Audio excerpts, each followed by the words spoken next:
Thank you, Smriti. Our next speaker is already joined. I welcome Professor Govardhan Saini in this platform. Yeah, very good morning and thank you very much. Thank you, sir, for your for attending or accepting my request for delivering your lecture and sharing your knowledge and experience. I will request Anshita to introduce Professor Saini. Yes, And ma'am. yeah, Okay. So once again, a very good morning to everyone. And being again, before starting with the session, even I want to say something because I don't belong to the field. But then after listening to the prominent speakers, I got the view that social entrepreneurship is not something which you have to, but it should be within you right from the time you hear about something about the society, about the social goods and all. So I won't waste much time now, and I would like to introduce our eminent guest now, Dr. Govardhan Saini, and he'll be discussing more about the social marketing for behavioral change. But before we start formally with the session, let me take this privilege to introduce our eminent guest. He's an associate professor at the School of Management and Labor Studies at Tata Institute of Social Science, Mumbai. Prior to joining TIS in 2010, he completed his postdoctoral fellowship from Indira Gandhi Institute of Development Research, Mumbai. His area of research interest includes employer branding, social marketing, and consumer behavior. He has published more than 25 research papers in national and international journals. He has co-authored chapters in two edited volumes, including India Development Report 2011, and has one more book to his credit. He has taught at premier institutions such as IIM Indore, IIM Kolkata, IIM Kozhikode, IIM Rohtak, Nasimoji Institute of Management Studies, Mumbai, and also taught in various executive training programs and the workshops. He has consulting experience of research projects for corporates and programs workshops. He has also consulting experience of research projects for corporates and research projects of government and non-government organization. So I would like to invite our eminent guest, and I take this opportunity to welcome him on this FDP session. Sir, please over to you. Thank you very much, and thank you once again to Professor Nisha for inviting me for this session. I hope I'm audible. Yeah. Yes, sir. yeah. Okay. Thank you. So we have about 90 minutes or so. 1.5 hours. So we'll talk about social marketing. In fact, I teach as introduced, I teach this subject to the social entrepreneurs at TISS and a few other places. So this session may be a little off to you because I will be talking something different than you have been hearing in this FDP, mainly focusing on the social enterprises. But my focus will be on social marketing, which can also be applied in social enterprises. So the few agenda that we have here is what is social marketing and why social marketing, how do we change behavior of the target audience, and what are the various behavior management tool that we have, and a few examples. I have two small case studies that I want to share, which were actually implemented using social marketing framework. So I would see if we have time, I can share some of those insights. Okay. So, but before I begin, I would like to start off with the context. What is the role of social marketing in social enterprises and whether it is applied or not? I will also explain you what is social marketing sometime later. In the beginning, I can say this much only, that social marketing is nothing but the application of marketing tools and principles for the behavioral change in the target audience.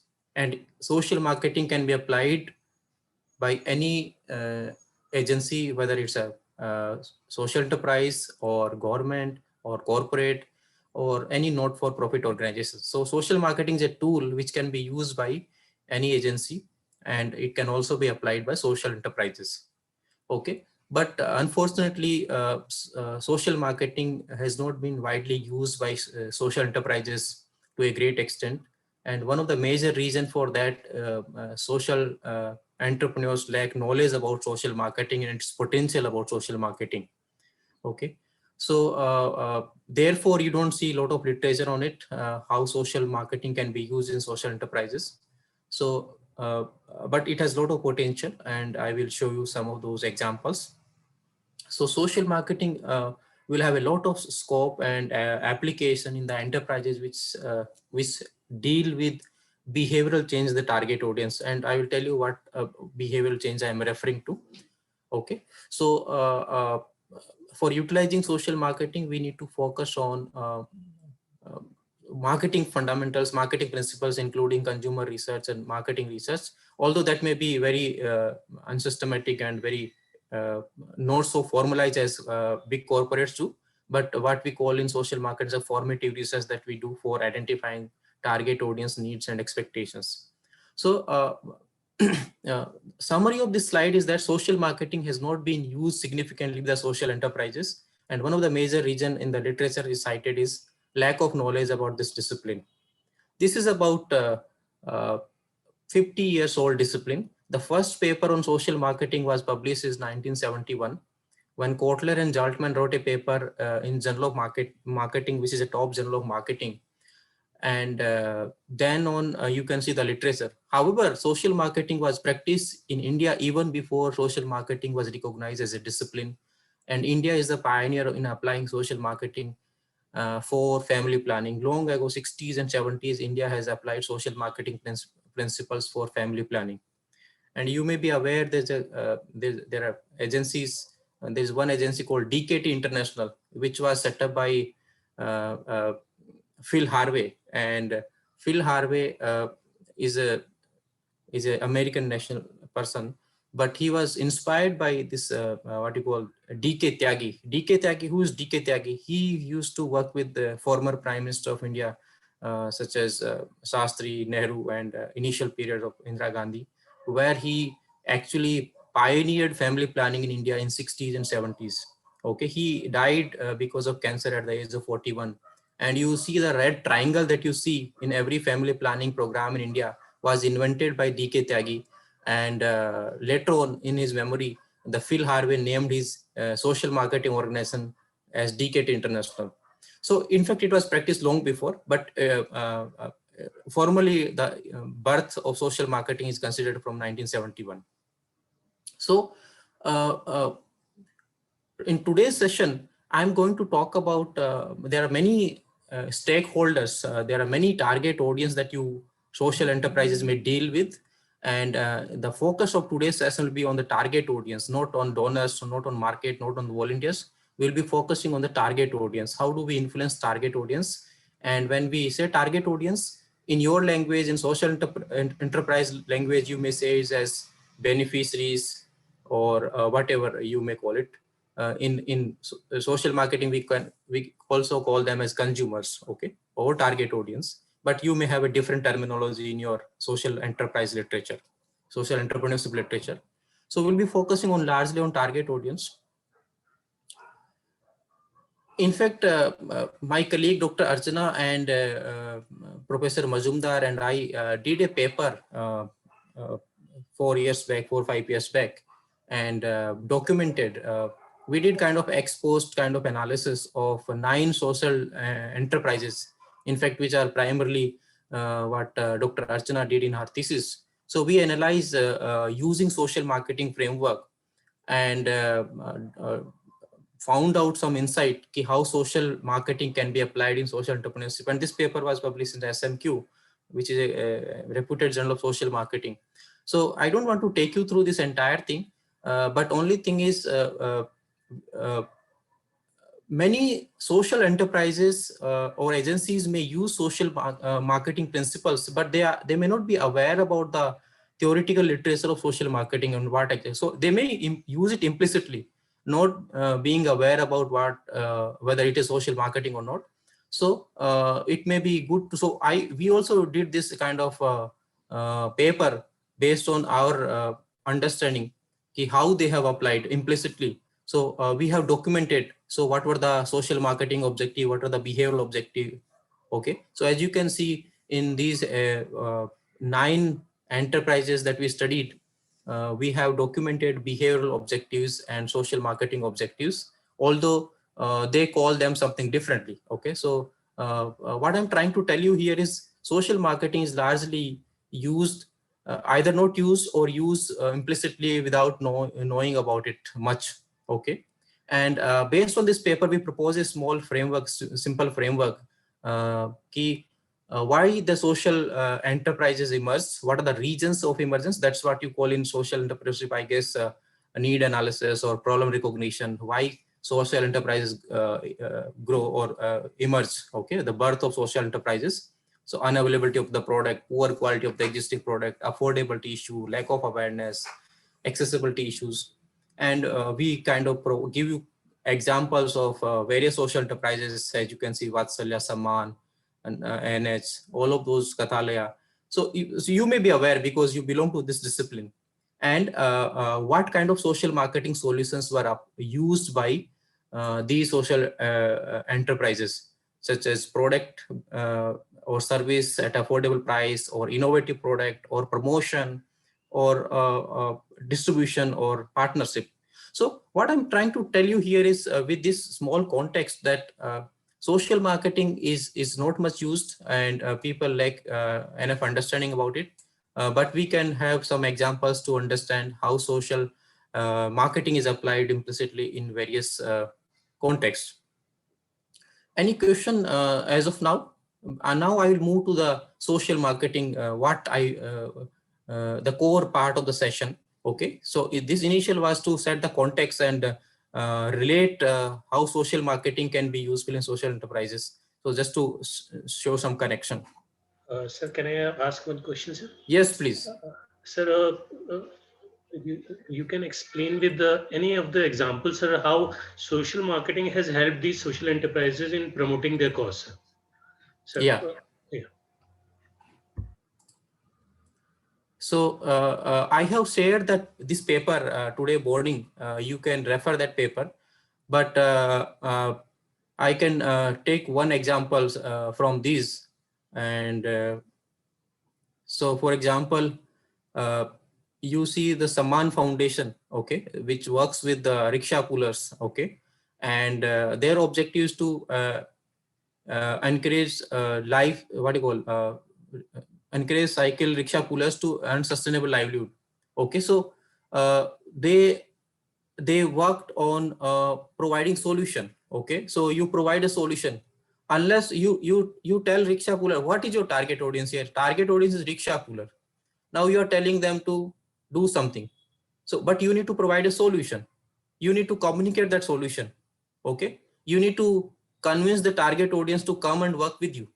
Okay, so you in these contexts, in these areas, what you are doing implicitly, you are applying the concept of marketing, such as when you say solution in your social enterprise, we call them product or service. When you say communication, how do you convince them? We talk about creative communication or behavioral change communication, so that they come and work with you.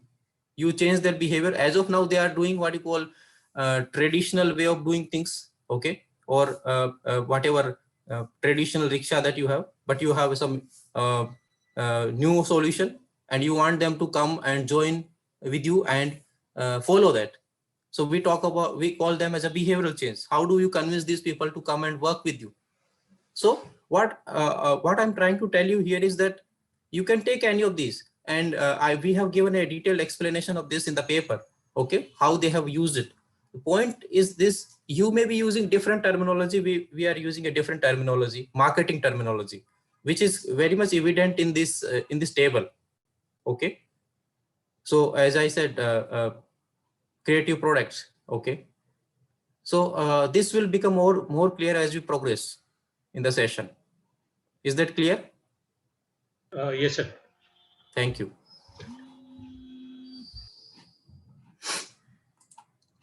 So in this session, we'll be largely focusing on the behavioral change. That's what social marketing does.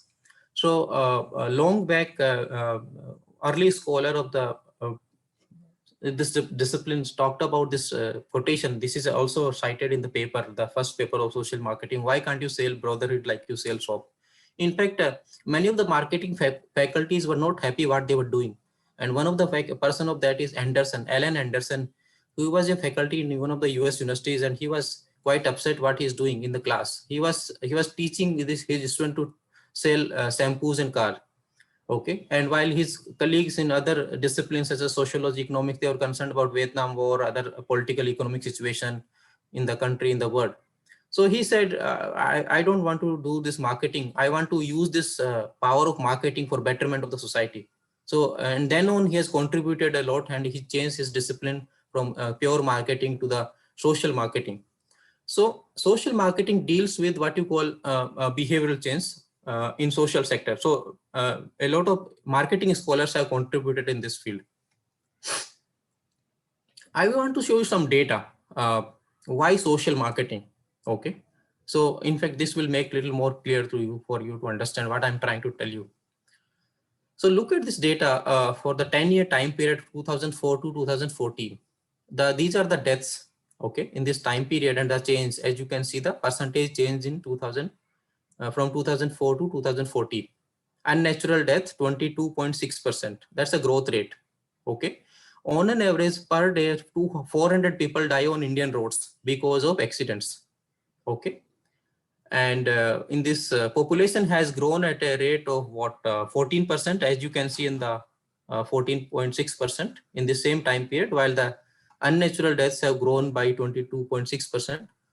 And the major killer in this segment, in this category, is a road accident.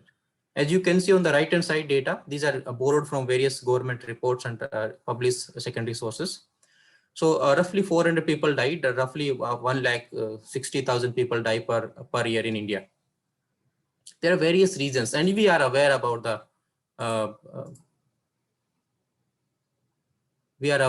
the reasons of death. People don't use seat belts, people don't wear helmet, all of those reasons, or speeding, drunk driving, not using skywalks at foot or bridge. But essentially, the total cost for of these road accident on India is about 3% of the GDP. Okay, so and you can see there are a lot of data about it. Okay, so these are very simple to understand. Okay, not very complicated. Why people die on roads? Because of these reasons, right? Isn't it very simple to tell people to? People know it. If you don't wear a helmet, the probability of having a grievous injury is significantly higher. Similarly, people know that if you drive after drinking, you are likely to have accidents. Okay. Okay. If you don't, if you cross highways and what you call tracks without using skywalks and foot or bridge, you are likely to die. You are likely to have accident. People are aware, but people don't change their behavior. Okay. Two-wheeler riding without helmet killed 3,000. Okay. 66% over speeding. What is this data telling us? Isn't it very simple to tell people, and if people know it, actually, no need to tell actually. But why people don't change? Can you tell me the reasons, even after knowing that you are likely to die if you overspeed, why people don't change their behavior? Why don't they follow the road safety rules? Sir, it is somewhat similar to what, in case of cigarettes, already on packets, government has highlighted, and court has also instructed some those things. But Yes. still, people go on smoking, even though they know it causes cancer.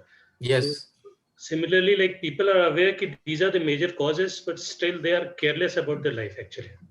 Correct. I will come to smoking also. Good that you cited this example. But okay, they are careless. Any other reason why people don't change their behavior? The awareness, maybe it is not hitting them properly. More awareness is needed. More awareness. People are aware.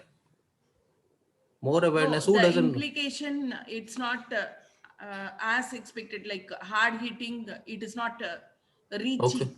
Okay, it is not reaching. Any other reason? They simply don't want to change, sir. They simply don't want to change. There's no motivation to change. They are not willing to change. Yes, sir. Manjula saying habit and lifestyle. They are used to. Okay. Any other reason?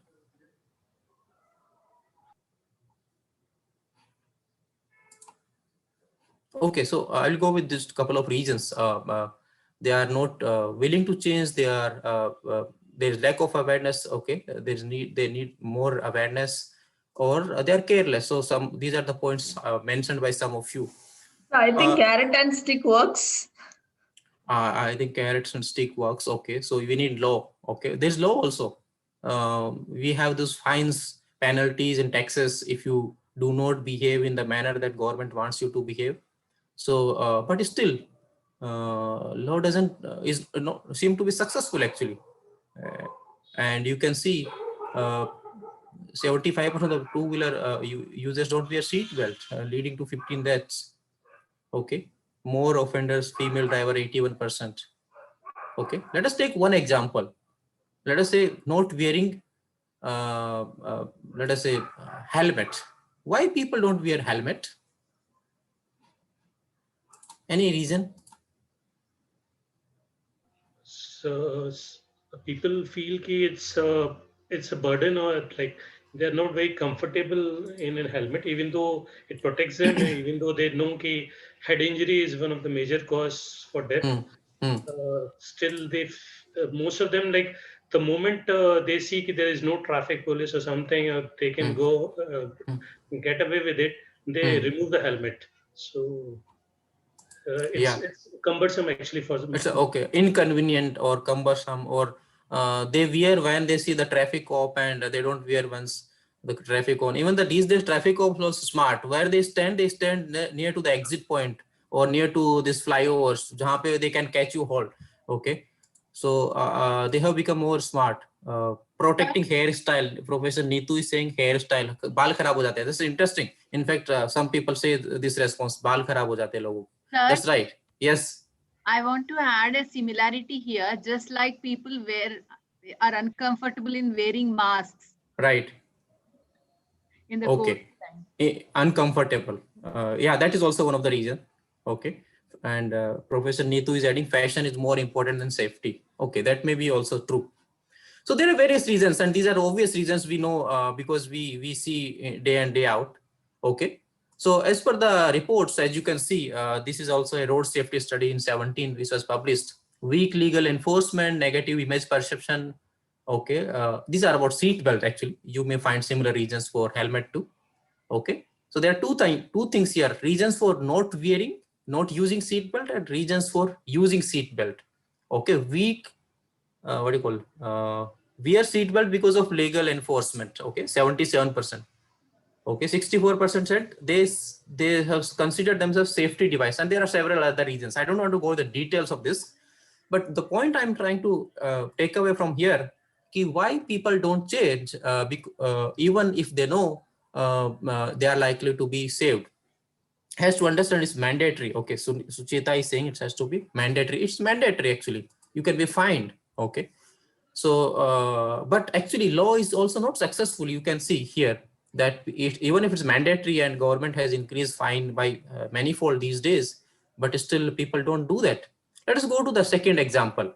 Okay, I will go to this various examples. So what social marketers aim to do, they aim to change the behavior of the target audience, the drivers and the passengers, so that they wear seatbelt and helmet on their own without fear of law. Okay, and by realizing that it is good for them, there is awareness. There is a lot of awareness. We are not in the business of awareness. Social marketers are not in the business of awareness. The bottom line for social marketers to change the behavior automatically, voluntarily, not by danda, fine, penalty, and taxes. Okay, so we are into the business. So road safety is one of the intervention areas. There are various intervention areas in which social marketing can work. I will give a couple of examples by which social marketing is leveraged for reducing deaths on the tracks or highways. I will give one small example, one case study. I will share that sometime later. But let me cover some of the potential areas, and of course we can add. I just give some, just to emphasize why social marketing can be useful. Other areas I think Professor Deepak talked about is smoking. Government regulation says 85% of the packets should have the what you call statutory warning.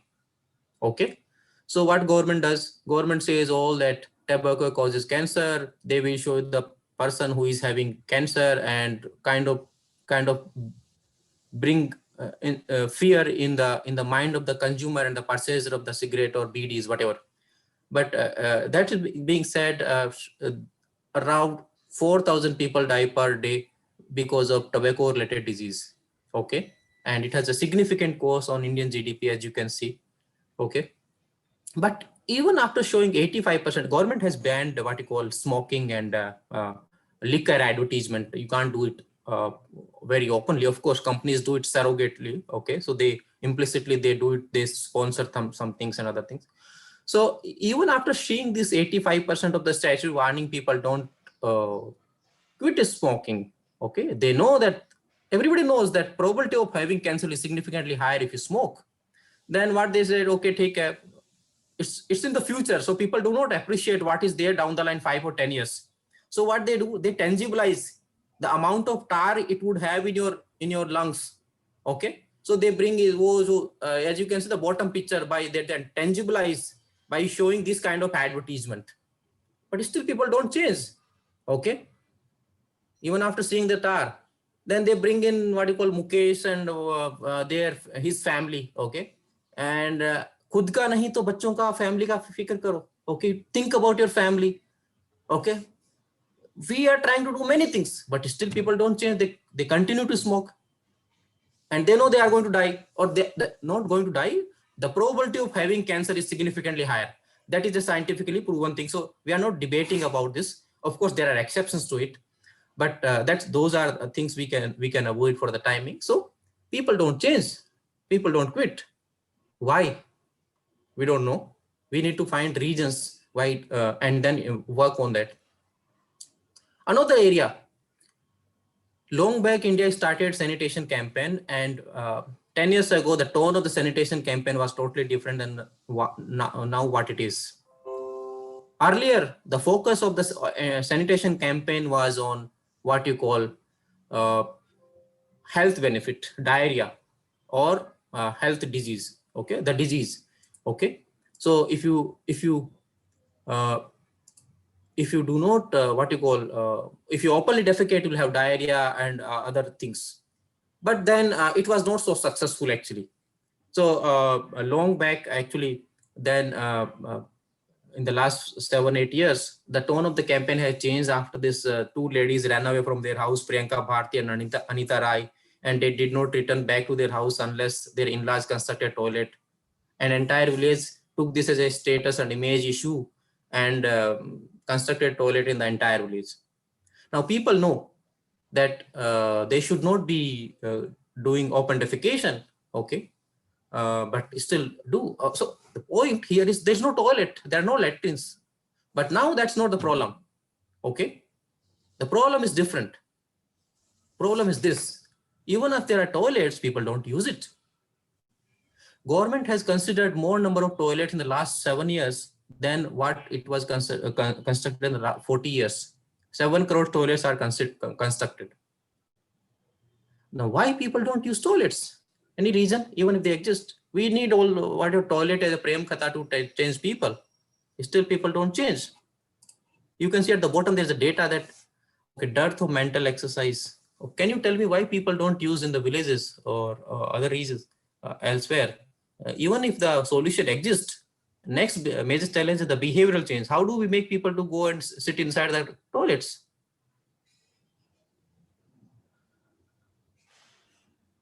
Yeah.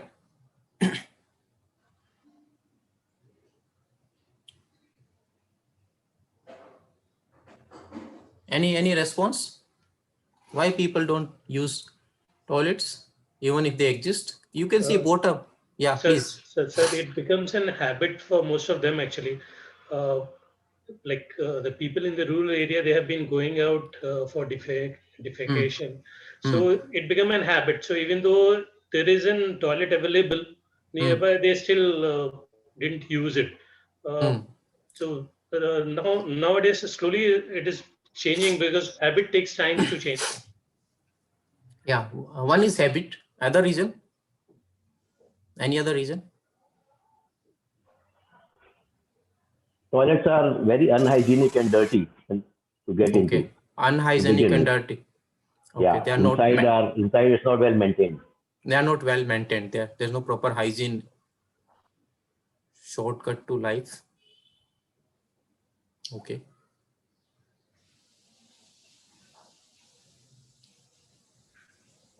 Any other point? Why people don't use toilets even if they exist, except habit and unhygienic?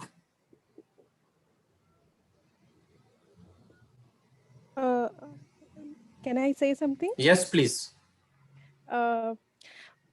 मेरे ख्याल से देखिए जो मैंने अपने काम करने के दौरान पाया है वो है एक तो गांव में क्या होता है कि पानी की बहुत कमी होती है। तो टॉयलेट्स जाहिर सी बात है कि यूज करेंगे, उनको प्रॉपरली क्लीन भी करना होता है। तो एक वजह तो पानी की कमी है। दूसरा ये कि अवेयरनेस, उनको जो गांव में लोग जिनके लिए टॉयलेट्स बनाए गए हैं या बनवाए हैं उन्होंने, इस बात से पूरी तरह से अवेयर नहीं है कि अगर वो टॉयलेट्स नहीं यूज करेंगे तो उसके परिणाम कितने ज्यादा खतरनाक हो सकते हैं। उनको बताया जाता है, बट एक होता है कि हाँ हमको बता दिया गया, हमने सुन लिया, लेकिन एक होता है कि हम जान रहे हैं पर हम मान नहीं रहे हैं उसको। उनको लगता है कि हाँ इतना टाइम से तो ऐसे ही चल रहा है, इसमें क्या बुराई है, अरे ये एक अलग से झंझट हम क्यों करेंगे, और वो उन टॉयलेट्स को स्टोरेज रूम की तरह यूज करते हैं। करेक्ट, ये सही बोल रहे हो आप। हाँ, तो उसमें वो लकड़ियां रखेंगे, अपने उपले रखेंगे, जो भी उनके घर का होगा, क्योंकि ऑलमोस्ट घरों में टॉयलेट्स वो बाहर बनाए जाते हैं, घर के अंदर टॉयलेट्स नहीं बनते। वो जो सेप्टिक टैंक वाले टॉयलेट्स बनते हैं वो उनके घर के बाहर है। तो ये मेरे काम करने के दौरान जो मैंने दो चीजें पाई हैं वो मेजर ये दो प्रॉब्लम्स हैं। सही बात है, एक तो पानी की समस्या है, दूसरा टॉयलेट इतना सबस्टैंडर्ड क्वालिटी का है कि आप उसको यूज नहीं कर सकते, और they use it for some other purpose, है ना? So in fact I was discussing with this issue with one of the consultants. So in fact they were doing some ethnography study, and in that ethnography study they also told me two other reasons. What they found ki in villages people like sitting in the farm, open area mein. They do their business in the open area, okay, which is surrounded by green color and green surroundings. And the other thing is that they inside the toilet. So in fact the two reasons he pointed out. Number one, that there's no proper ventilation. It is very similar to hygiene and maintenance of it. So there's no proper ventilation and there's no proper lighting inside the toilet because there's not electricity and there's not enough water for light and what you call maintenance. So he suggested two important solutions. Number one, at least for the ventilation and to take care of their what you call sitting in the open farms, that why don't so they recommended to design solutions to them. Number one, what you do, you have bigger roshandans, what you call ventilations, okay, in the toilets that you construct, okay, so that that toilet is so airy and the person who is doing the business feels that he's not having this issue of less air and other things. Second, why don't you paint the inner wall of the toilet by green color, okay? So if they are painted by green color, the person who is doing the business feels that he is sitting in the farm, not in the toilet. So it is an interesting solution actually. Of course, there are other things we need to work on, electricity and water.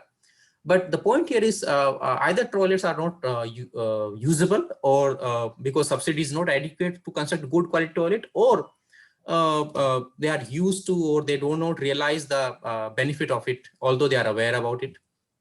So therefore, the government of India ran a campaign of no bride, no toilet campaign, and very much there in North India.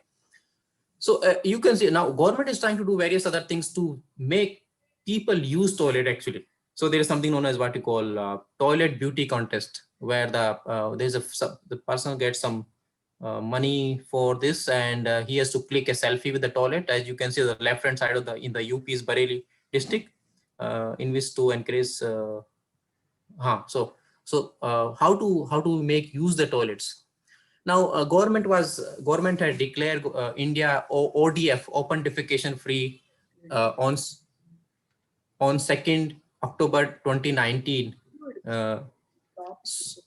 But then this is the reality of the open defecation status. In fact, open defecation status can be given to a village if two level of. Can you please mute yourself? There is a voice coming in. If two level of verification are done, but you can see the regions in Indian map here, second level of verification were done in very few. Just a minute, I need to mute some of you. Methodology. இல்ல அத இன்ட்ரோன்னு கூட போட்டுக்கோ. ஐடியான்றத இன்ட்ரோன்னு கூட போட்டுக்கலாம். Intro research question, கொஞ்சம் review. Can I host? Can you please mute Prita? First வந்து intro, அதுக்கப்புறம் research question, அப்புறம் reviewக்கு அப்புறம் research question, objectives methodology. ஒரு 5 slide. Prita, can you hear me? Can you please mute yourself? Thank you. So, in fact, now we officially are open defecation free country, but we know the reality of it. Okay. So the point here is, how do we change behavior in the sanitation? How do we change behavior in the smoking? How do we change behavior in the road safety? Okay. And I can go on to give various examples. Okay. The new thing which has come, what you call lifestyle disease. Okay. As per the WHO guideline, children should do 1 hour of physical activity per day, and adults should do I think 180 minutes per week or so. So India is score on what you call WHO score, this one, physical activity, we score C minus. Okay. And you can see lifestyle disease mainly due to no physical activity. Why? How do we tell people to go get up early in the morning, do exercise and gym, so that they are lesser prone to what you call lifestyle disease? Okay. So what social marketers do? Social marketers focus on changing the behavior on their voluntarily, not by force. Okay. And it goes beyond what you call awareness creation. If awareness could do the change in behavior, then social marketing is not required. If people can change their behavior automatically, then social marketing is not required. And the examples that I gave you, in all of these cases, people know what are the benefit of seat belt, helmet, sanitation, not smoking, all of those, but people don't change their behavior. In fact, there are other examples we can add, what you call environment, education, health, all of them. But I just thought of, because these were the more compelling areas which we see very often. Now, what social marketing? What are some of the principles of social marketing? One of the major principles of social marketing is the behavioral change matrix. Okay. So success in social marketing depends on what you call this 2x2 matrix: current behavior and desired behavior. I will take a simple example of what you call trespassing, road safety. In fact, I have 2 case studies on this area, so therefore I thought of choosing example from this area. Now, what is this? Government constructed a skywalk of 2 kilometers long in Navi Mumbai, and wanted people to use this skywalk. But now people don't cross highway because they have created big fences. Okay. But earlier, when there were no fences on the both sides of the tracks, highway, people used to cross this highway. This is Mumbai-Pune highway. And people used to, yes, please. So this skywalk is at Kharghar, sir? That's right. This is at Kharghar. You are from Kharghar? Sir, I am alumni of ITM actually, Kharghar. Okay. Yes, sir. This is Kharghar. The government has spent 36 crore rupees for constructing this skywalk in 2012. But earlier, there were cases of dying people, having accident. Now, the simple thing, first of all, we are telling people, the target audience who are doing trespassing, ki don't cross tracks, don't cross road without using skywalk and footbridge. But people don't listen. There may be various reasons. It is inconvenient, it's more painful, it's more time consuming. Those are simple reasons. Now, if there is no skywalk, then you can't tell people to use it. So what government says, we create, but you use it, but people don't use it. They say it's inconvenient. So government creates infrastructure for using it. Also, when they say painful, they also create what they call escalators. Okay, so that there's no pain of climbing up. Okay, so if I put all of this in this 2x2 matrix, it looks like this. Okay, this is simple. It's quick, easy, convenient. That's why I trespass. Okay, but if I use skywalks, what are the benefits that I will get? Safe road crossing, no danger, life saving. Of course, you can add to this list I have just created based on my understanding. What are the possible barriers that people can stop trespassing? Fines, penalties, fear of death, cops who is standing there to stop me. All those could be the barriers so that target audience can stop doing the current behavior. What are the barriers of the desire? What is stopping people to change their behavior? Time consuming, inconvenient, painful, dirty, unsafe. As per one of the studies of JVR students in Mumbai, they said more than 60% of the skywalks in Mumbai are unsafe, especially in the evenings and the nights, because there's no proper lighting system and there are no cops standing to safeguard you. And on top of that, you have instances what 3 years back, we had this Elphinstone station, Prabhadevi, now called Prabhadevi. More than 30 people died, I think. And recently at CST station, structure were not maintained properly and there was a collapse and a stampede, other things. So they are unsafe. Therefore, that also be one of the reasons for not using skywalks and footbridges. So social marketer, what social marketers do here? They try to identify in this 2x2 matrix, what will change people's behavior? What do I take it from this matrix? Which cell I should intervene on? What is in my control? What do I tell target audience? Will you die? Will you die if you do trespassing, or you will be saving your life? What do I tell them? Shall I remove the barriers of the desired behavior? Shall I highlight the benefit of the desired behavior? Or shall I say them what you call barriers of the current behavior? What will make my strategy more effective? Social marketers work on that and accordingly communicate. I have a small case I will discuss about Wadala experiment sometime. But this is one of the major principles, major framework that we use in social marketing. Okay. Any question as of now?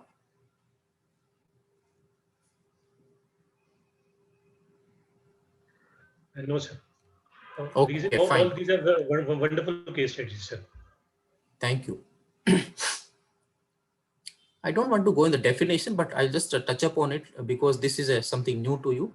So what is social marketing? Social marketing, use of marketing principles and techniques to influence target audience to voluntarily accept, modify, abandon the behavior.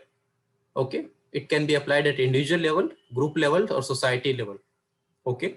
So there are 3 key characteristics of this social marketing principle: voluntary behavior change and application at multiple level. It has to do public good, social good. Okay. That's a summary version. So I don't want to get into the details of this. So this is the difference between information and action. You provide information, do not spit, do not spit, do not spit. But where do I spit? You tell them that don't throw garbage here and there. Then where do I throw garbage? You need to provide a solution. Social marketer provide a solution in which the behavior can take place. You tell them segregate waste. You tell them put the waste here. You tell them use toilets. But unless there is toilet, what do I use? And even if it exists, I need to, as a social marketer, I need to tell people, I need to convince people so that they use it. So there are various examples that I can cite here. So point here is, we are social marketers go beyond awareness creation, go beyond information providing. If people used to read those slogans and sign on the highways and railway stations and all of this, then people wouldn't be dying. They would be following religiously what overspeeding, what is speed limit, and using skywalks and whatever, foot or breeze, and wearing seat belt and helmet. If they were reading it, because information is given, your job is done. But that doesn't happen. Okay. So you need to, the bottom line of the social market is the behavioral change. Action has to take place. So people should start using spit-ons. People should start using garbage bins. People should start using segregation bins. People should start using toilets. People should stop smoking, stop consuming what you call smoking and alcohol, all of those things, or stop driving after drinking. Now you tell people that you don't drive after drinking, but I'm already there. I'm already drunk. What do I do? Provide designated drivers. Okay. Social marketers should provide solutions so that behavior can take place.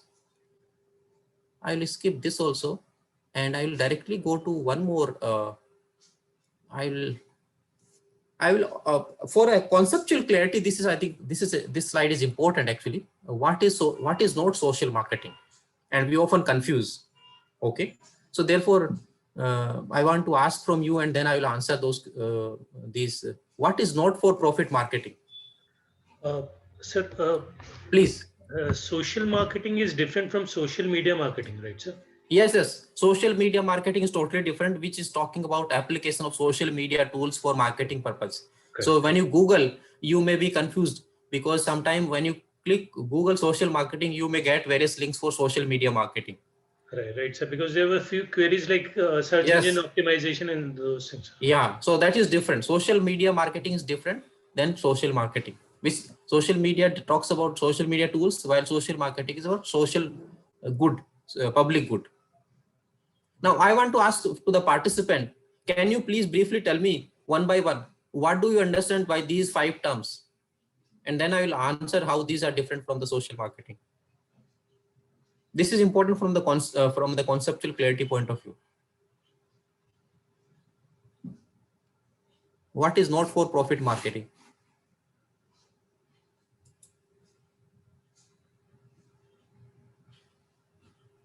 So any marketing initiative which is initially not targeted for profit, actually.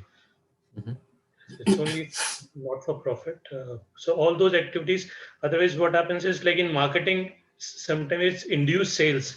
So or it generate like you're selling some product or service actually. But this is only a marketing which is not for profit. Okay. Fine. I'll comment on it. What is cause-related marketing? Sir, can I? Yeah, please.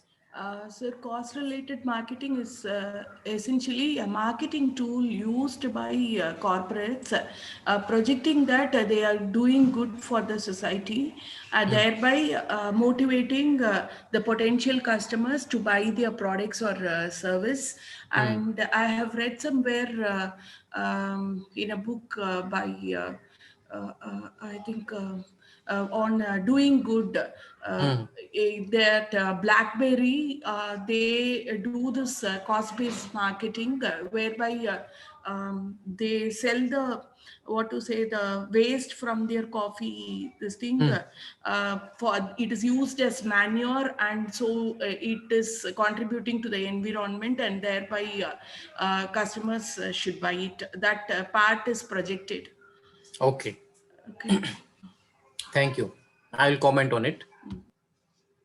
Let me explain the first two, and before we move to the third and fourth and fifth. So not-for-profit marketing is the marketing tools used by not-for-profit organizations for achieving their organizational goals. Okay. So any not-for-profit, or let's say Pratham or any other not-for-profit organization, if does that, uses marketing principle for fundraising, or any other organizational purpose, then it's called not-for-profit marketing. While cause-related marketing, you may be aware about whenever you book ticket, yatra or make my trip, there'll be some 5 rupees contribution, 2 rupees contribution. Whenever you go to big bazaar, shopping mall, or hyper city and lifestyle, they will be asking you that would you like to contribute 5 or 10 rupees for this cause. All that comes under cause-related marketing. What happens in that? A company associated with a cause, and they put aside certain percentage of their revenue, their sale, for a certain cause. Okay, so business transaction along with the cause is called cause-related marketing. So cause-related marketing, many of us have come across. It's quite a well-established discipline. Pro-social marketing is already explained over here. A commercial organization promoting a pro-social cause related to some of its target audience. For example, a hospital doing eye checkup camp. For example, a hospital doing eye checkup camp in anticipating that many customers will come for a cataract operation once they are detected. Let us say hospital running, let us say breast cancer screening camp, that woman will come after for treatment once they are detected. Or let us say a bank and financial institution doing financial literacy campaign, anticipating these customers. Some of these will turn up their customers. So these are pro-social marketing. If there are indirect or hidden objectives of achieving business objectives by doing that activity, that's pro-social marketing. Societal marketing, in which if a company claims that they are doing business in a sustainable manner, not exploiting natural resources, not exploiting water, taking care of the community well, means what you call sustainable business philosophy is something known as societal marketing. In fact, HUL, if you look at HUL website, they talk about sustainable business philosophy, that we do business in a sustainable manner. That will come under the societal marketing. And corporate philanthropy is the earlier version of CSR that we see in India, where companies used to write checks and donations without worrying about the process and implementation part of it and the outcome part of it. So that's corporate philanthropy. So social marketing is none of those 5 areas that are listed over here. Okay, so we are different from these disciplines. There is one paper I have shared, and somebody talked in the beginning, carrots, sticks work. Okay, in fact, the title of the paper is same, carrots, sticks and promises. Rothschild in his paper 1999 has given a framework. There are 3 ways that you can change people. You can change their behavior: education, marketing, and law. Okay, and this is a useful paper. I think it's worth reading, even if you don't want to understand much about the social marketing and other things. So and he uses MOA framework, motivation, opportunity, and ability framework. Many of you said in the beginning while talking about road safety campaign, habit, or they are not willing to change. Okay, so that I will address over here. So what Rothschild says in his article, he gives us this important table. He says that when education will work, when marketing will work, when law will work, depends on 3 conditions: MOA, motivation, opportunity, and ability.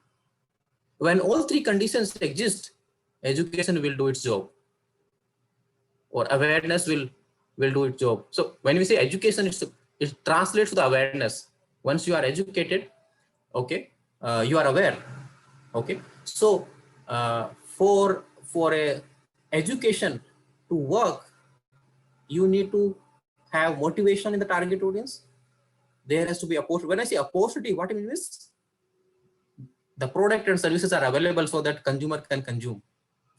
Skywalk should be there, toilet should be there, segregation bins should be there, school should be there for education, health center should be there for health. Okay, opportunity is there, nearby, accessibility is there. And third is ability. The target audience should be capable of consuming, buying, purchasing, and using the service. Is capable.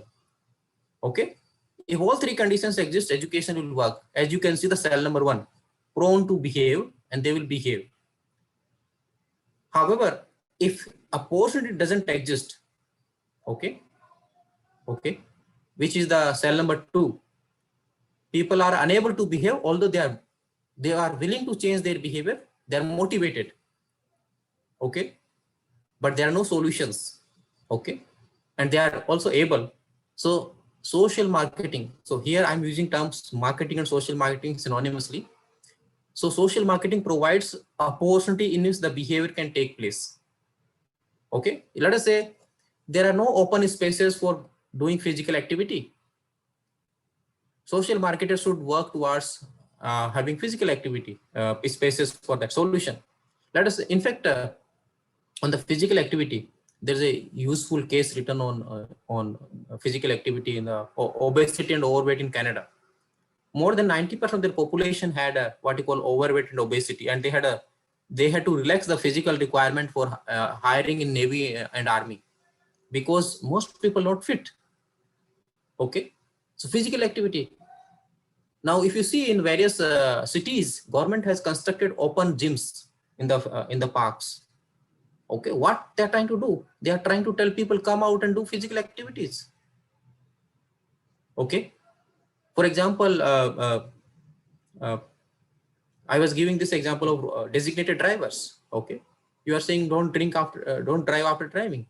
What are the solutions that I have? Okay, so we are talking about segregation bins. You should provide segregation bins. Or let us say polythene. Don't use polythene. What do I use then? The plastic was banned. So cloth bags. But do you have affordable solutions of cloth? Okay, so provide solution in the product. You'd say use clean water. Okay, but how do I get clean water? Do I have a water purifier or chlorine or something like that? A social marketing agency, PSI, Population Services International, works significantly in the area of water, family planning, HIV/AIDS. Okay, they provide solution, marketing approach rather than pharmaceutical approach. What is the difference?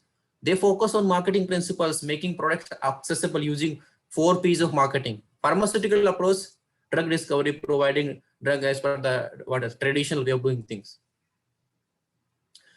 Law works when there's no motivation. Why people don't use seatbelt, as some of you pointed out in the beginning? Because there's no motivation. There's a opportunity. You can use, there is a seatbelt in the car, you can use it. It's all possible for you to do that, but not willing to change. Now, if you do a study, if you talk to 10 people, they will give different reasons why they wear seatbelt. Some people will say, I wear because samne mama khada hai, samne cop khada hai. Okay, there's a cop standing, so therefore I'm wearing. Some people say that I'm wearing because it saves my life. There are different motivations for doing activity. Okay, so what are the motivation? Okay, if people are wearing seatbelt and helmet because of fear of law, then they are not really in doing the things because they really want to save themselves, but they are just doing because of fear of law. Earlier, government banned plastic, and they this malls started charging for 5 rupees and 10 rupees for what you call cloth bag, alternative bags. But people who is spending 2,000 rupees, 5,000 rupees on grocery item, they can end up paying 5 to 10 rupees extra. Okay, because earlier it was provided free of cost, and they started charging, so they don't mind paying extra. Okay, somebody violating road safety rules don't mind paying fines if there's no motivation. So law works there. So essentially what Rothschild says in the article, that you should apply education when all 3 exist. You should apply marketing if a person doesn't exist, and you should apply law if motivation doesn't exist. But again, to a safer side, what he says, first you try education. If education doesn't do the job, then you should go to marketing. If marketing doesn't do its job, then you should go to law. That's what the summary of this article. You can refer this in the paper. I just want to bring the contrast again here. That's what the difference between education, marketing, and law. As law finds, I will fine you, I will put penalties, all of that. Okay, marketing provides solutions, education provides information. Because we are facing that problem of smoking and road safety and other things, there's just information. And some segments change behavior, some segments do not change, and there are various reasons for it.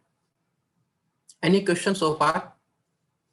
Now I want to share one case study with you. We have half an hour left. There are 2 small case studies where they have applied social marketing for behavioral change. One is on the road safety, this one saving deaths on the due to trespassing, other is on sanitation.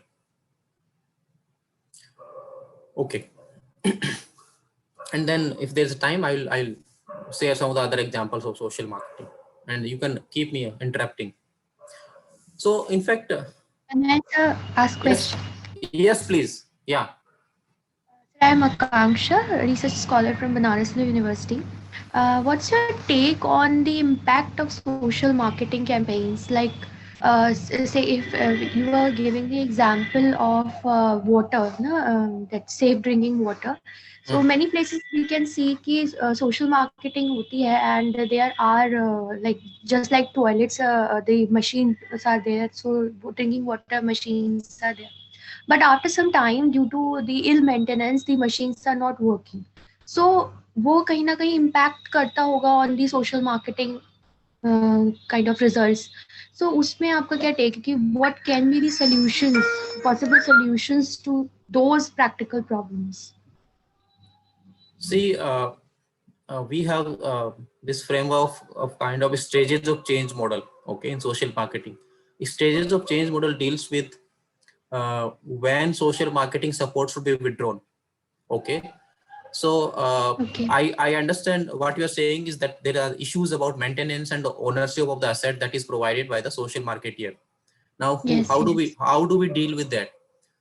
In fact, the target audience, those who are using that infrastructure, should take care of that. And in your social marketing plan itself, there should be mechanism of self-sustenance, okay, after support is withdrawn.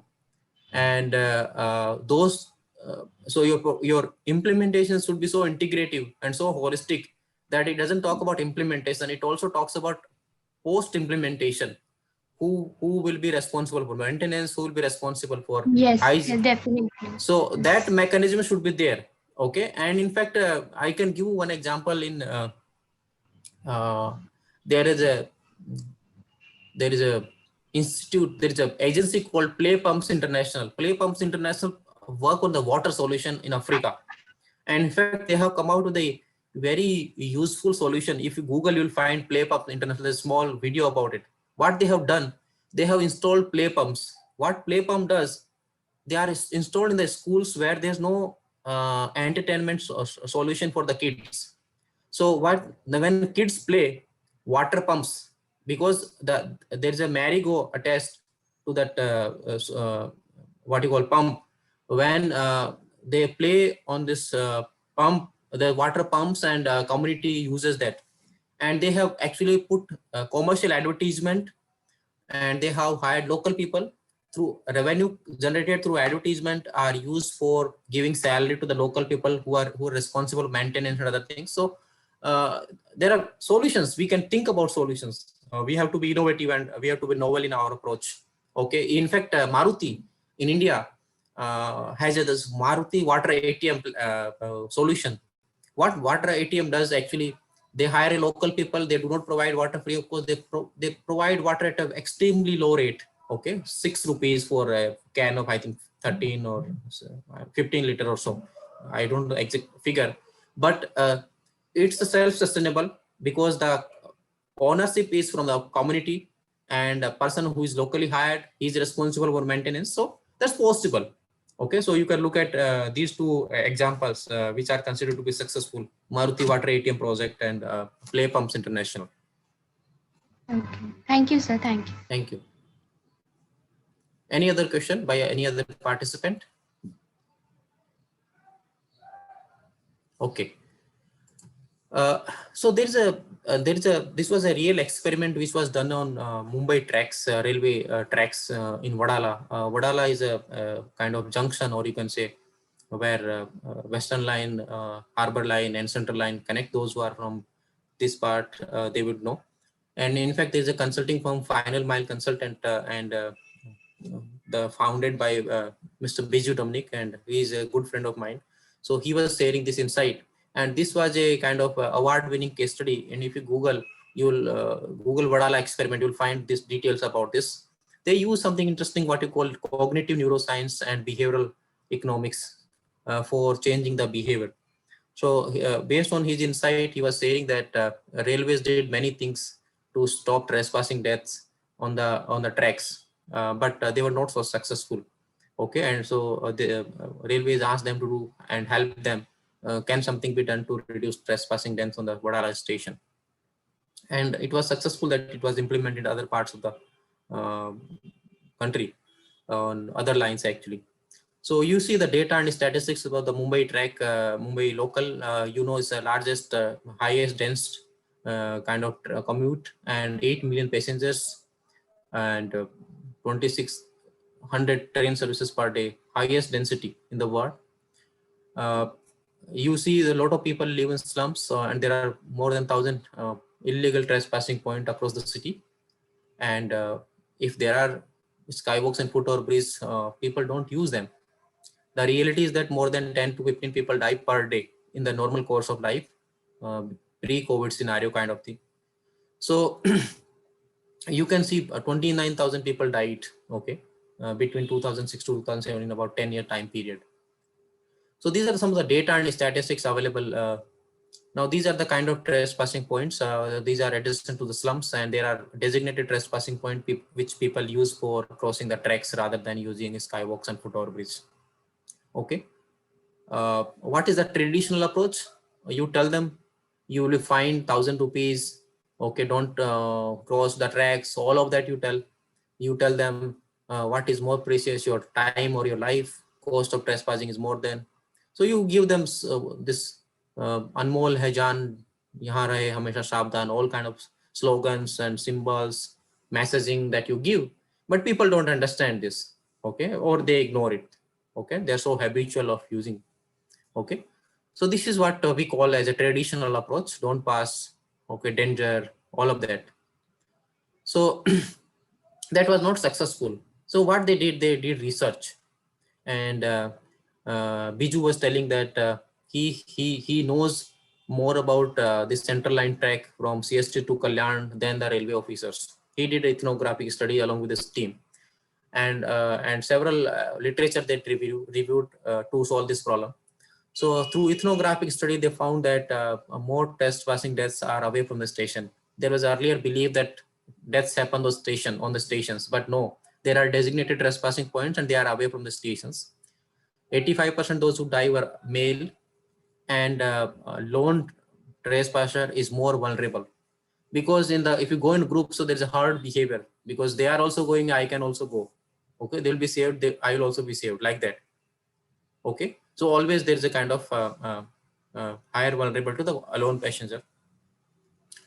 Then they had findings from what you call Eibovitz hypothesis, cognitive neuroscience. What Eibovitz hypothesis is that people have this deficiency in the brain that we cannot judge the speed of a larger object accurately. Through evolution, we have known that smaller object run faster than larger object. In fact, somebody was doing a research on aircraft, and he discovered there are two planes on the airport. One is a larger and that is a smaller one. While both were moving at the same speed, he judged that the larger aircraft is moving slower than the smaller one. Okay, so we tend to underestimate the speed of a larger object by 40%. Okay, then that's one thing. So similarly here in the railway tracks, that the train is a larger object and the passenger who is crossing the tracks is unable to judge the speed of the train, how soon that the train will hit him. Okay, so they underestimate the speed of the train. Then there's irrational decision making. Irrational decision making, there are many examples, and the human beings behave irrationally. Okay, what is irrational behavior? That people know that they are doing wrong, but still they perform the irrational. Okay, so in fact there is a small clip that I have from the field of sports. Okay, even from the cricket, Sachin Tendulkar once after his I think Sharjah tournaments, he said that he played the shot without knowing he decided which shot to play without knowing the ball. Okay, before the ball was bowled. So just a small clip of that. You just see what Sachin Tendulkar is saying.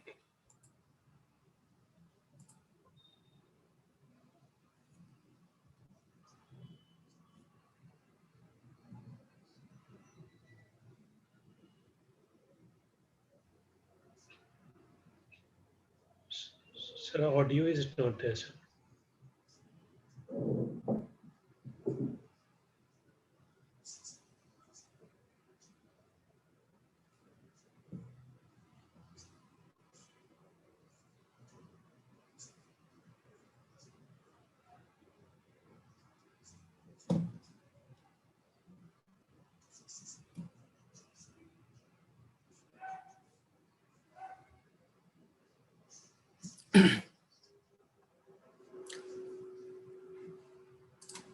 So this goes on. Oh, sorry, there was no audio.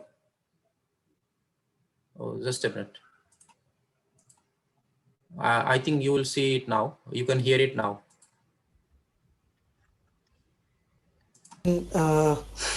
While I was thinking that, was I moving correctly or not and all that, those minor details I would have to look at and then figure out whether I was doing it correctly or it can get better. So really what you're saying is it's a waste of time for us to analyze your technique because you don't know what's in your head anyway. Exactly. You said something very interesting when we chatted after the World Cup, and you said how in your mind you started running a single before you've actually played the ball. And so what we did, I don't know if you know this, when you were in England during the one days, we actually turned had the stump mics up for a while, and on 2 successive deliveries you actually said 1 and the second time said 2 before you played the ball. Did I? Oh, yes, yes you did. You actually turned that up, yeah. You said 1 and then played the ball. Yeah. No, sometimes. So interview goes on. That's not important. What he said is important. So he actually decided which shot to play even before the ball was bowled from the bowler's hand. In fact, if you do the little bit of mathematics, okay, a fast ball which is delivered from the bowler's hand, it reaches to the batsman in less than 0.44 second, 0.45 second. If you take the average speed of 140 kilometer or 145 kilometer, if you do the 20 yard and then do the calculation, 0.44 second it reaches, okay. And time and motion studies and other studies show that there are 2 decisions that he has to do. One is that he has to process the which shot to play in the brain, which requires 0.22 second, and another 0.22 second are taken in about deciding which bat processing, because he has to lift the bat and decide which shot to play. So in fact, roughly the time left is about just a minute.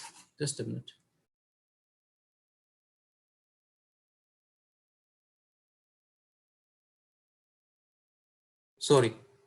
So the time left for the decision making is roughly 0.01 second. So we can't really decide which shot to play and other things from the sport. So people take decisions irrationally. That's very much there. In fact, if you look at the Mangalore air crash in 22nd May 2010, the Captain Glusia, who was the main captain of the airplane when Air India was about to land in the morning at Mangalore air crash, he had received 7 warnings from the total 7 warnings, 3 from the co-pilot Ahluwalia and another 3-4 warnings from the technical system. But he ignored all 7 warnings and he killed 160 people. There are various reasons that he made 2 major mistakes. He ignored all the facts and data given to him, and he took the wrong path, overshot the runway, killed many people. So the irrational decision making. Then I don't want to get into details of this. I have more data, but I want to just summarize the major things that they learned from the literature and the other disciplines. Then there's a cocktail party effect. When you are cocktail party effect says when you are trying to concentrate, when you are in an noisy environment, let's say in a party, and you are to concentrate on one thing, so you try to ignore other things. So they learn from cocktail party effect. And when you are faced with the danger, you do 2 things: either you fight or you fly. Okay. So there are 2 outcomes which are possible. So they learn from all of that. Then social psychology, they learned it's convenient for them. It's puristic ignorance. Okay, everybody is going, I can also go. Habit and overconfidence bias. Everybody thinks that they are Rajinikanth's brothers and sisters and they can just beat the speed of the train. So learning from this, what they did, they did couple of things. Number one, there's one more finding from the neuroscience that human beings can't recognize one's death. They have never seen what death happens, and we don't really appreciate death because the visuals cannot actually activate our neurons. So rather than showing the signs and symbol, we should show the real person dying because of trespassing. And to activate the neurons, you should show them in repetitive manner. As you can see the picture, you will see whenever you go to that side, Wadala, then this picture can be seen, or it has actually gone to other stations, so you can see it there. So a person with a fear-based expression and a repetitive manner, number one. Number two, to overcome this finding, Ibovitz hypothesis, they painted that intermittent connectors, okay, with the yellow lines. So what these yellow lines do, they provide a reference point by which the trespassers can judge the speed of the train more accurately. You see on the highways, you have white strips. Okay. Now people don't know why these white strips are. Somebody said it's a good divider. Somebody said, okay. These also provide reference point. You see how fast you are crossing the buildings and the what you call adjacent surroundings to the highway. That's why you realize the speed. Okay. So we need a reference point for judging the speed of the train. So they provided this yellow lines, provided the reference point. Number two.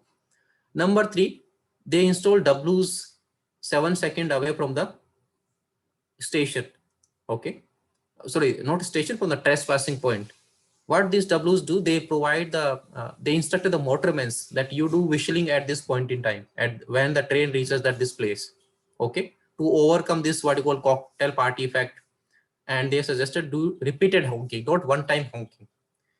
Through studies, they found that it requires 7 seconds. 7 seconds is a good time for decision making and avoiding the accident.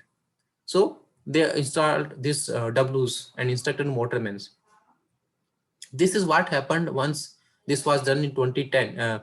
Okay, after the experiment, the deaths on this Wadala station significantly reduced after this experiment. Even people, those who are commuting, and the train drivers and other people would not know why those yellow lines are there. If you go to the stations, you will find these yellow lines because people are taking decisions subconsciously or unconsciously, and they are using it for the decision making. They may not be able to tell you why they are there. Okay. So this is one experiment which was successful experiment, and it was awarded a social marketing award in one of the marketing conference. Okay, so what it did? Earlier marketing focused on the conscious decision making. Wadala experiment focused on the unconscious decision making and amplify the threat of current behavior. What is the threat? Death. Okay, so we need to provide adequate information, yellow lines, W's to the drivers, and person dying, so that decision making can take place. So research helped in identifying ways to amplify most effective barriers, okay, of the current behavior and methods for judging the train speed and information for decision making. So therefore it was successful than the earlier approaches. And they are doing a lot of work in this area. So this is one case study. Any question on this?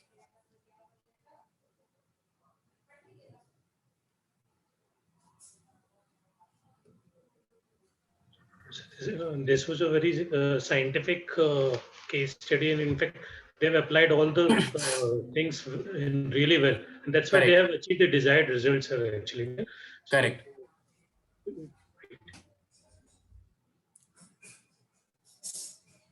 Okay, fine. Let me go to the small other case study, other one, which is on sanitation, creating demand for. There's some set. Thanks for saying this aspect. Fine. Okay, the small one other case study, creating demand for toilets in rural India. I don't want to get the details of the data about this because not having toilets. So we know it, right? There's a huge economic cost, also health cost. All the data is there. Now this data is little old, so because it was compiled from this earlier reports, but the situation is not like that, not 60%. It's much lesser than now what it is claimed. I think that's what government says, that every household has a toilet. It's open defecation free, we have declared. So let us avoid going to the data. So in fact, this was done in Davangere district of Karnataka. So what they did research to understand the motivation barriers for the toilet construction. Okay, so they did ethnography, concept testing, household survey, group discussion. What they found, that why people construct toilet, they desire to imitate urban, because if they construct toilet, you look like urban. Okay, you seems to be copying them and provide comfort. So toilet is required, either you want to copy urban facilities, or it is required for the ill people. That was the belief.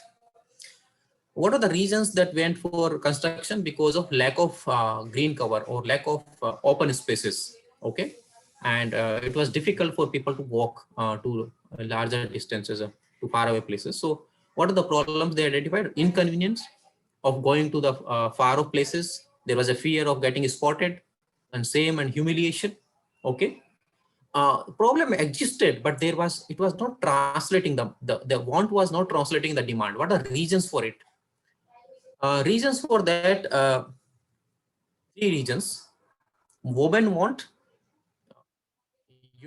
it's easy for men to do their business openly, but it's difficult for women. So there was a need for women, but the decision has to be taken by the man. So big financial decision. There is an investment of at least 10,000 rupees. Construction requires interventions, interaction with the Mission and Gram Panchayat, because you need to get a benefit from Gram Panchayat for subsidy. So the decision maker is man about construction, fund, subsidy, and all of those things. But the need was woman primarily. Does knowledge leads to behavior? No.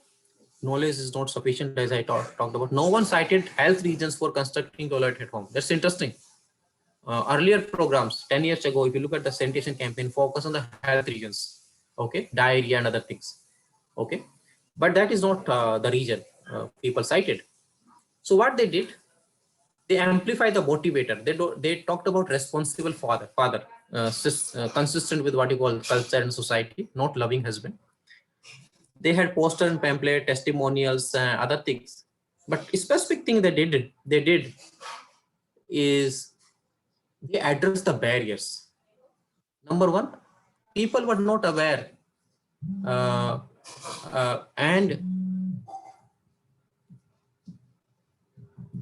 and people were not knowing whether they are eligible for the government subsidy. Okay, so that's one barrier. Second barrier was there is a complex documentation and lengthy process of getting subsidy. And third problem was the payment delay and credibility. Okay, so to address these, they address these points one by one. Addressing awareness issue, they gave invitation letter to the eligible households. You give the invitation letter that you are eligible. This is village level they did. Okay, so this is possible at a village level. Eligibility issues, they had put up what you call on the village wall, they put up the people who are eligible. Then complexity, they address what you call this is Swachhata Doots. Swachhata Doot explained in a simple local language the process, entire process. Okay, so addressing complexity issues through manual and Swachhata Doot. Swachhata Doot is a local person who is from village itself. Then payment delay, they had a campaign called Jaldi. Okay, so there was a promise of Jaldi that you get 9,200 rupees incentive within 20 days of construction. And chief executive, CEO of district and the Jila Parishad president made an appeal, okay, that we will give you this subsidy and restoring credibility. Okay, they reduce these barriers, and these are the outcomes. So this is a controlled study in which in few villages they did this experiment, and in few villages they did not do. Where they did, 93% they reached, and 31% households constructed the toilet completed. Okay, 31% compared to 9% in the controlled group. So this is also a famous, in fact, you can see it on the source that I have given over here, and they have given lot more details about it. And what was the cost of this campaign? Cost of this campaign was 900 per toilet, but it could be optimized to 500 per toilet, and government gives, I think, 600 rupees per toilet for IEC. Okay, so you can achieve this in a cost effective manner and achieve the results. So what worked here? Creating demand and improving supply. So they worked on both demand side and supply side. And these are the earlier campaigns focused on health benefit. Jaldi campaign focused on non-health benefit, discovered through research. Earlier campaign focused on mainly on subsidies, while Jaldi campaign focused on all the barriers. So research helped in identifying most effective benefit to the desired behavior and barriers for desired behavior and ways to overcome the same. So what is important in social marketing is not the problem, it's not the barrier. You need to provide a solution of that barrier. Okay, so they provide the solution. Okay, I think we have 2-3 more minutes. I just want to show you one more video about roads. This one, yeah. This small intervention example on what you call road safety. Okay, so this is a small intervention which was done in Chennai and replicated later on in other parts of the country. You can just see this video and then we'll discuss for 1 or 2 minutes.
So in fact, this was earlier done in Chennai and later on replicated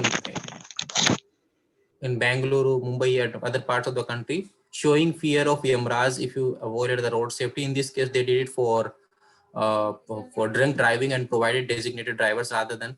So the point here is what changes the target audience. You use that. If Yamraj, use that. If people fear because of Yamraj, then you use that. So can this be more effective than the traditional solution? If yes, go for it. So with this, I'll stop talking and I'll invite some questions, some clarification. In fact, you can Google Yamraj campaign. You will see across various, you will get a lot of links. It was done in Mumbai also on Western and Central lines for trespassing deaths. So the point here is how do we become innovative and more non-traditional in changing the behavior of the target audience. So simple thing here, we are saying that use designated drivers. So I'm open to the questions and clarification. I'm on time, so we can have 1 or 2 minutes, 2-3 minutes discussion.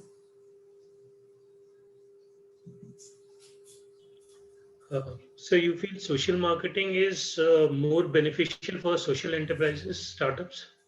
So this is important question actually. How social marketing can be used by the startups? Yes, social marketing can be used for the startups, and this will be used. This will be relevant for those startups which are in the behavioral change of the target audience. So let us say you have a solution. A social enterprise provides a solution to some problem, and that requires quitting existing behavior and moving to a new behavior. So wherever you see there's a greater element of the behavioral change by the social enterprise, then social marketing is appropriate. Okay, so it is useful in those settings more. Thank you, sir. Yeah, it was a very insightful session. Like all the case studies were very good, and they have created a social impact actually.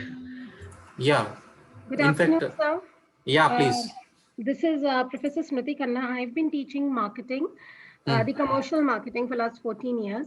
And thank you. The session was very, very nice, and it gave us a lot of insight. The only thing that I want to say here is that all these sessions, all these campaigns that we see over here are government funded.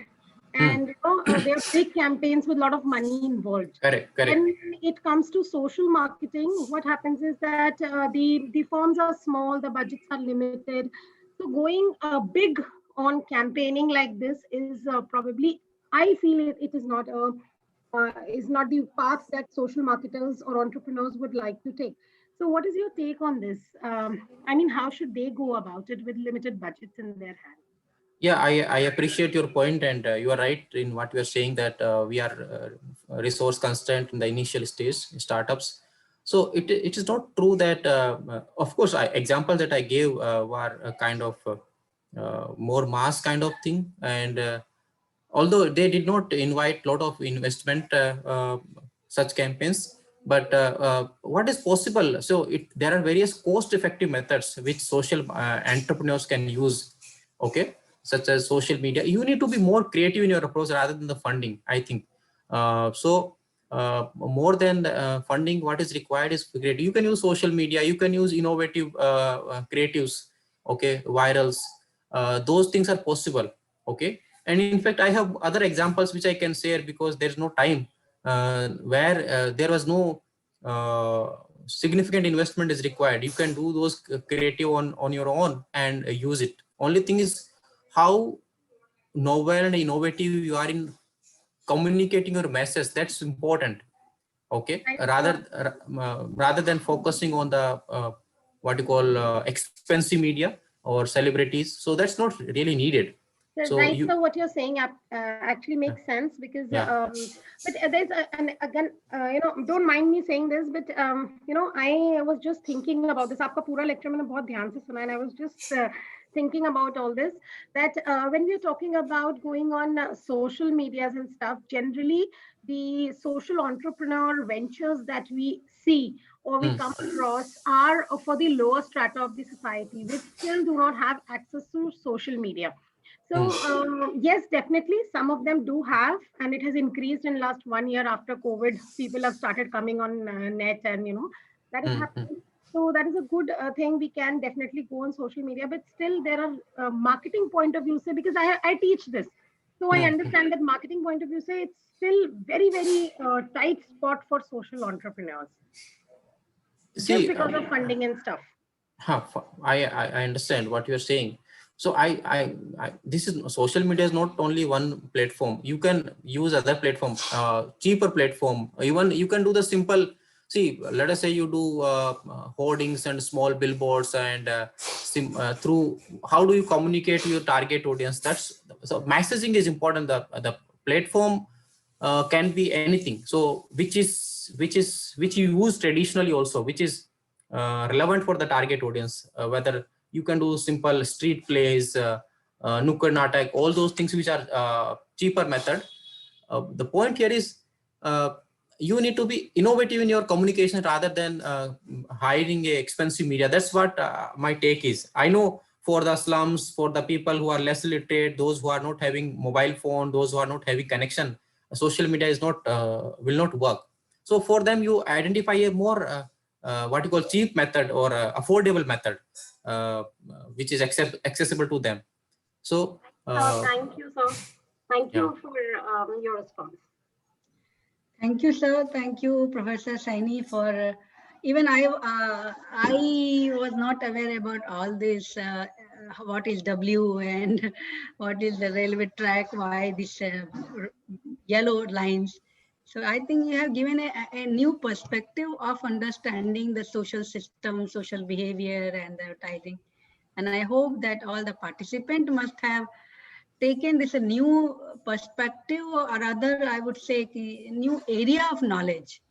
So how we should be conscious about all these symbols and signals and the lines, which we just ignore that as it maybe we think like that this is just meant for the walk or just meant for our facilities or making it comfortable, but it is making us more conscious and more alert. So I think in fact, Mansi wants to say something. Can we allow Mansi to say? Mansi, just take a quick question because our other session and the lunch is, we have to break. So just take quick question. Right. First of all, so sorry, ma'am. Right. So, sir, actually, it was on the same perspective as Karna ma'am said that, so it is very important, irrespective of what all social messages we want to deliver, the communication is the thing. And I think the acceptance and the awareness is more important, irrespective of whatever awareness we bring. So somewhere social marketing, I think, will have a very bigger scope, because more than bringing in the innovation of the communication, the acceptance in the slum and in the society is where these things should be molded. So that's what I feel, that somewhere social marketing and in social enterprises, the way the bullet points have been said, I think, so this will be of greater, thing where the saturation has to be more. So if we can just, maybe later also, if not right now, but somewhere, if the role of social marketing can be explored more, that shall be nice, because more than awareness and bringing in the innovation, the efforts have to be made for the awarenesses, I feel. Because if people will not accept it, then it's of no use, I say. That's right. Thank you. Yes. Thank you, ma'am. So sorry again. No. It's not matter of sorry. It's you have to go to for lunch, and then you have to rejoin. So I'm just looking for another perspective. But it's really a good session and created a new vision, a new paradigm of thinking. So thank you, ma'am. Thank you for the invitation. Yeah. Thanks a lot for, and I hope that we will invite you again for in fact, it is difficult to cover this concept because I run a full 2 credit course, so it's difficult to cover. So I just gave a summarized version of it. Yeah. So that FDP is just a kind of to have a just glimpse of different area of research, and then they can choose and go for a deeper understanding of any subject. Correct. Yeah. Otherwise, so thank you, sir. Thank you, everyone. So we'll break for lunch, and we will meet again sharp 2 o'clock. Maybe so. I will request resume your link or join 5 minutes before 2, so that we can start on time and can finish on time. Yeah, and ma'am, Pranjal here. Yes, sir. Rather, I will request participants not to log off. Be there. Yes. Because many times it happens that once you log out, due to low bandwidth and other issues, you're not able to join in again, and that creates a problem. So it's better to be here only, and then you activate.